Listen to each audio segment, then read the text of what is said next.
Este es el programa de la Facultad de Derecho. Y vamos a tratar de explicarte cómo se ejercen algunos de tus derechos.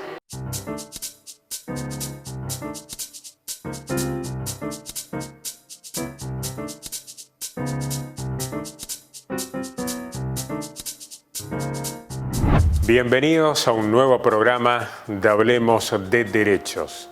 Como sabemos, los cambios sociales o los tecnológicos generan nuevas regulaciones, es decir, nuevos derechos. Quédate prendido a la tele porque hoy los estudiantes y profesores de la Facultad de Derecho de la UNE nos van a explicar de qué se tratan los delitos tecnológicos o los delitos informáticos, cuáles son y además las nuevas regulaciones, es decir, este nuevo derecho que trata estos temas. Y además, ¿qué debemos hacer ante la existencia de un delito tecnológico? ¿Cuáles son los delitos informáticos más frecuentes? Los delitos informáticos más frecuentes varían en cuanto a la franja etaria de las personas, de las víctimas afectadas. ¿Sí? Nos encontramos ante los niños, niñas y adolescentes que son víctimas del grooming y de la pornografía infantil, pero cuando hablamos de personas de edad avanzada nos encontramos en otro tipo de delitos informáticos como son el robo de identidad y el fraude. A partir del año 2008 el Código Penal ha tenido una modificación muy importante y muy significativa sobre la base de la incorporación de una serie de delitos que podríamos decir constituyen la base de los delitos informáticos, entre lo que están la penalización del acceso a las comunicaciones electrónicas, la intercepción de las comunicaciones de bases de datos no destinados al público, es decir, sistemas de información restringida. Además se penaliza también lo que es el daño informático y se incorpora una nueva forma de defraudación o estafa que es la que se comete a través de medios informáticos.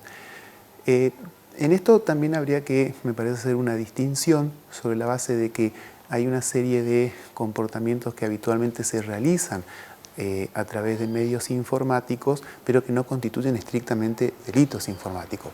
Por ejemplo, el grooming. En la Argentina, ¿existen leyes que nos protejan de los delitos informáticos? La ley 26.388 y la ley de Data son las únicas dos leyes que se ocupan actualmente de algunas figuras que han sido incorporadas al Código Penal.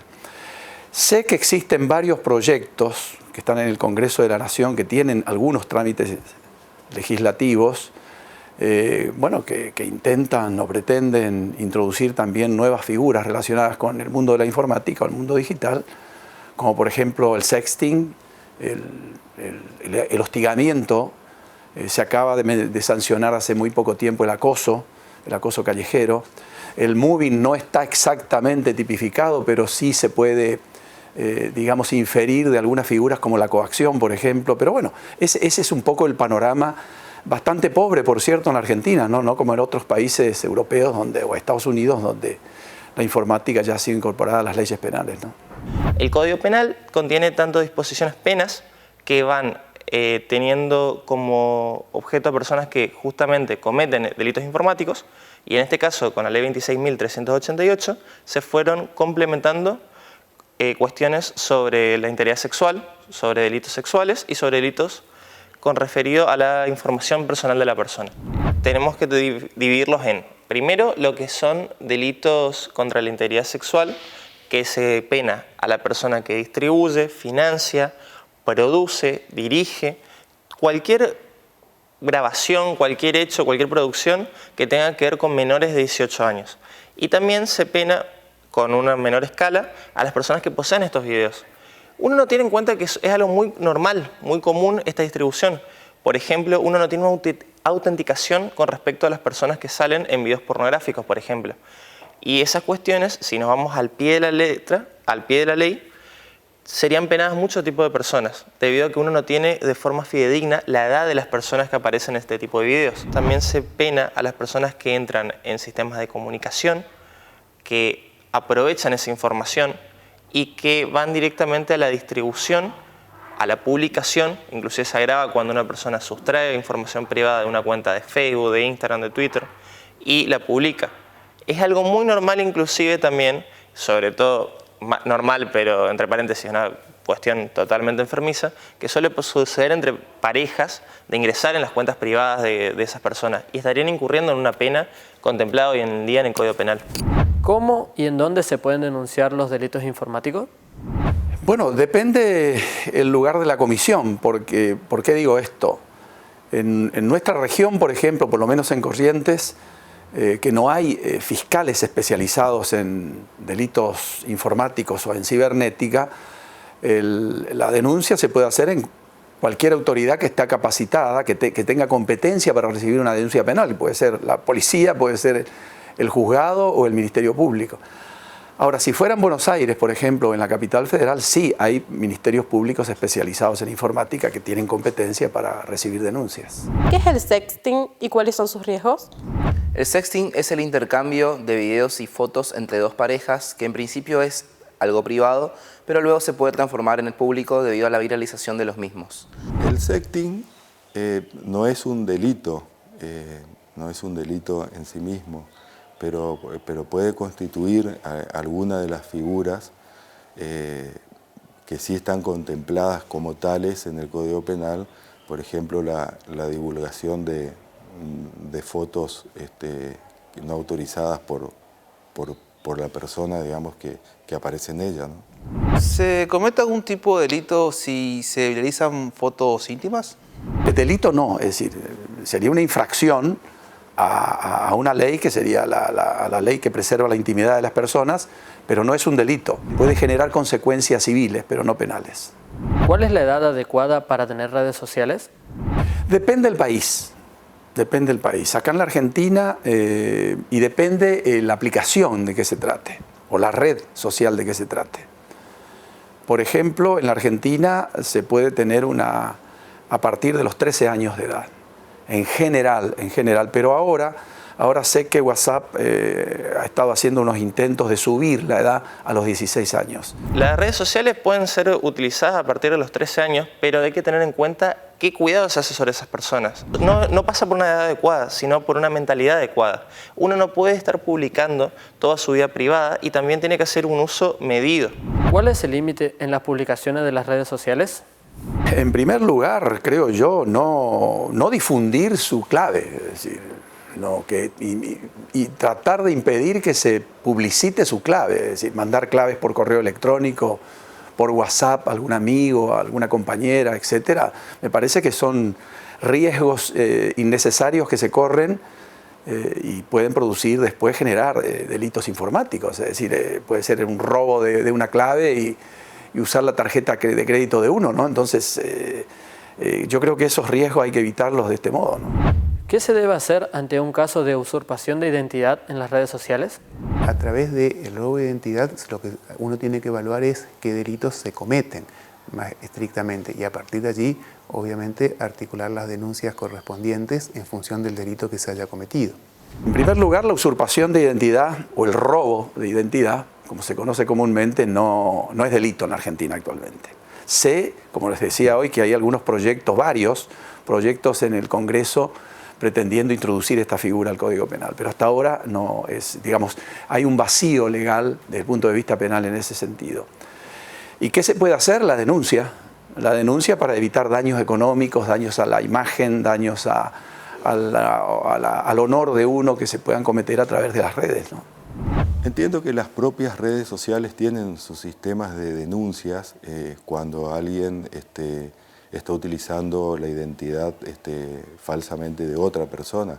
Es decir, las denuncias ante las respectivas redes sociales que han sido usurpadas o bien ante, como decía, ante las fiscalías para que puedan realizar las investigaciones del caso. ¿Cuáles son las consecuencias del robo de identidad? En realidad uno con el robo de identidad puede cometer distintos hechos delictivos, desde una estafa hasta una injuria, un sinnúmero de delitos que uno no los puede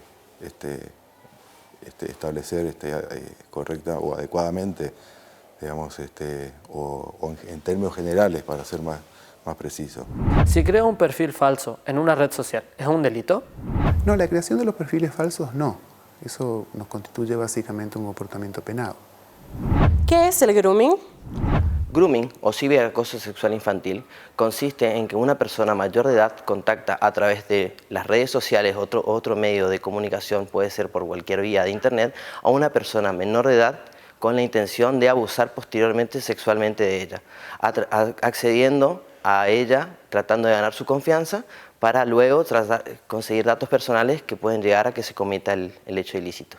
El grooming es un delito a la nueva usanza que se lo comete a través del uso de la informática, es decir, aquel, por lo general, por pedófilos o redes de pedófilos que intentan contactar o contactarse con un menor de edad, en este caso en la ley argentina son 18 años, con una finalidad sexual, es decir, de cometer un delito sexual.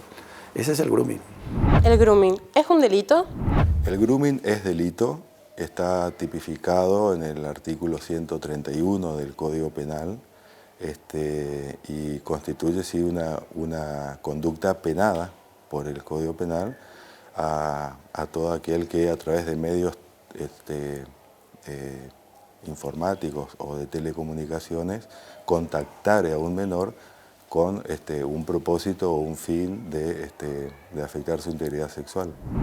¿Cuáles son los medios más frecuentes para realizar el grooming?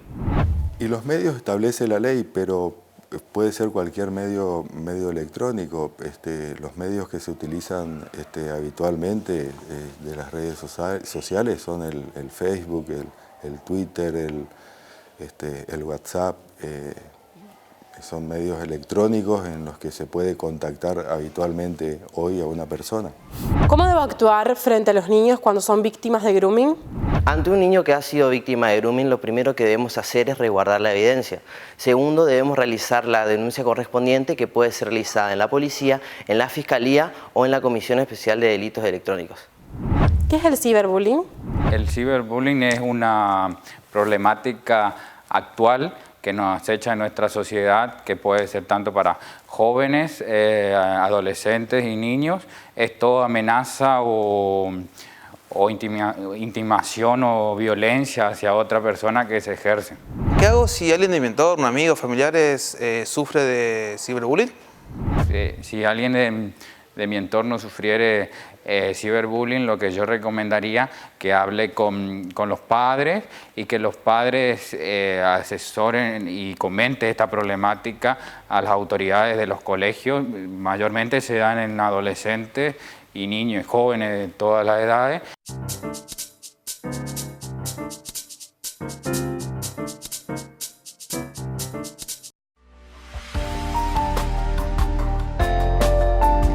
La Facultad de Derecho estará dando inicio en el mes de noviembre a la carrera de doctorado en Derecho. Esta propuesta académica, que cuenta con un prestigioso comité de dirección y académico y con un ilustre cuerpo docente, puede ser realizada en un periodo de tiempo que oscila entre los 3 y 5 años de duración.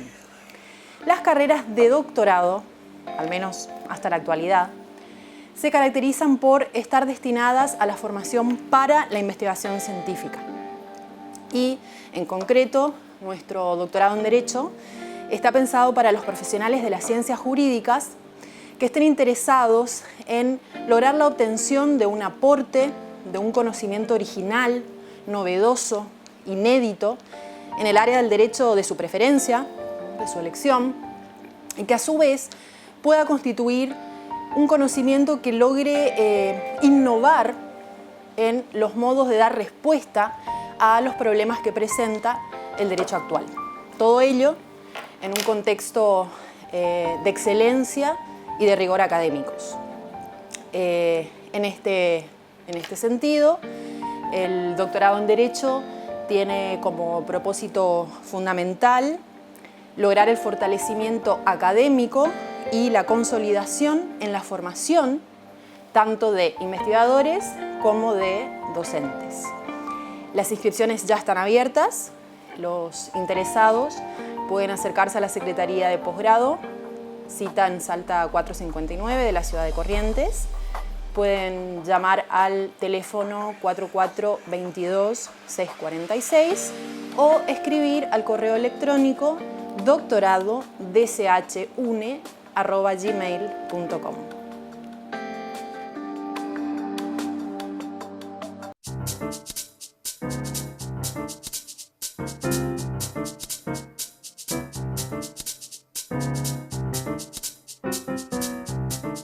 Seguimos con el nuevo derecho que regula estos delitos informáticos o llamados también delitos cibernéticos. Ahora bien, existe otra modalidad de compra, tiene que ver con estas nuevas conductas, las compras a distancia, las compras por Internet. ¿Qué debemos tener en cuenta para estar más seguros, para tener ciertas garantías al realizar una compra online? Vamos a compartir en esta segunda parte del programa las recomendaciones. ¿Es seguro comprar en Internet? Bueno, primero quiero hacer una explicación muy breve. Con la globalización, el comercio online está prácticamente en todos hacerlo por las ventajas que trae aparejada. Primero porque tiene una multiplicidad de opciones para comprar, negocios que recorrer en el espacio, ciberespacio, y además el hecho de hacerlo desde el domicilio, por ejemplo. Pero pese a eso, hay que destacar que para la compra online hay que tener ciertos recaudos en lo que hace la tecnología.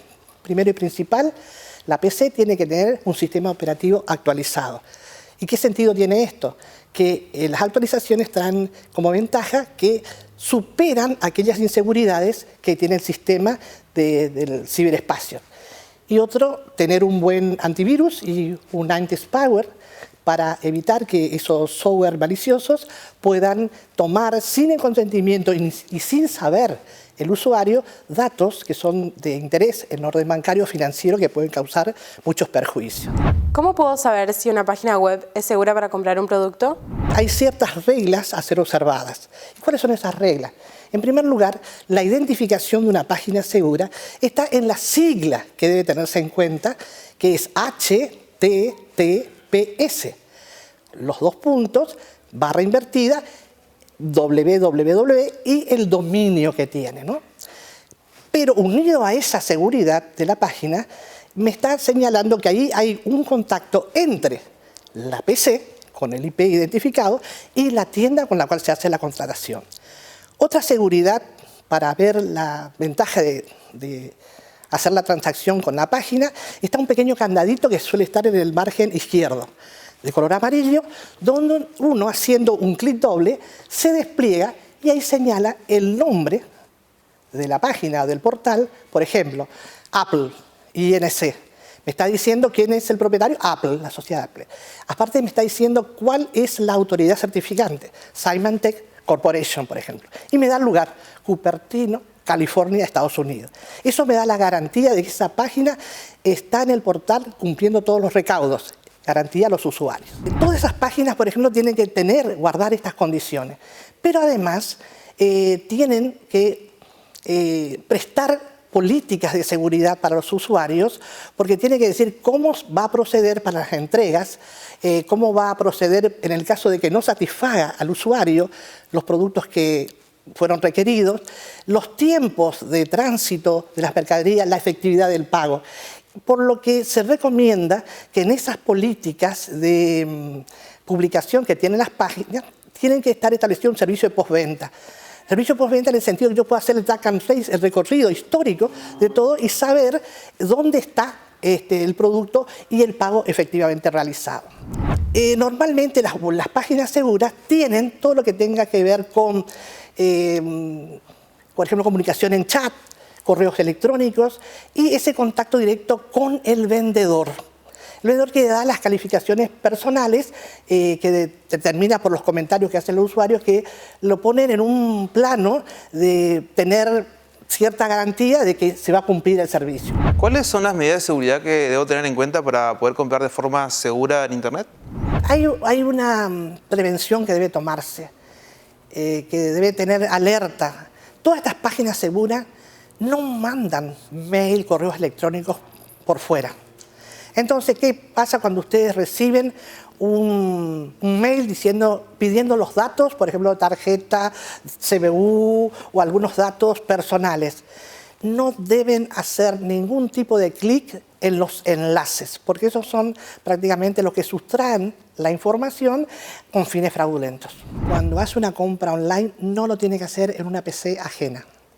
Segundo, no utilizar Wi-Fi abiertos porque, por ejemplo, cibercafé, bibliotecas, espacios que están habilitados por Wi-Fi a cualquier público, porque eso determina un riesgo enorme para los datos bancarios, financieros.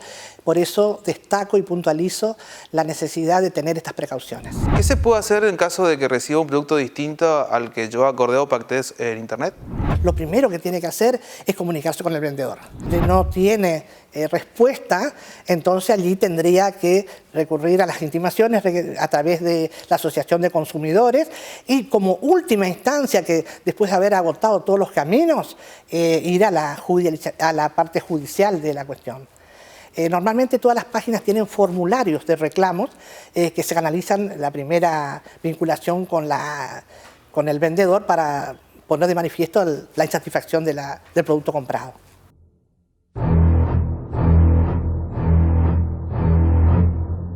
¿Podemos cometer un delito informático sin saberlo?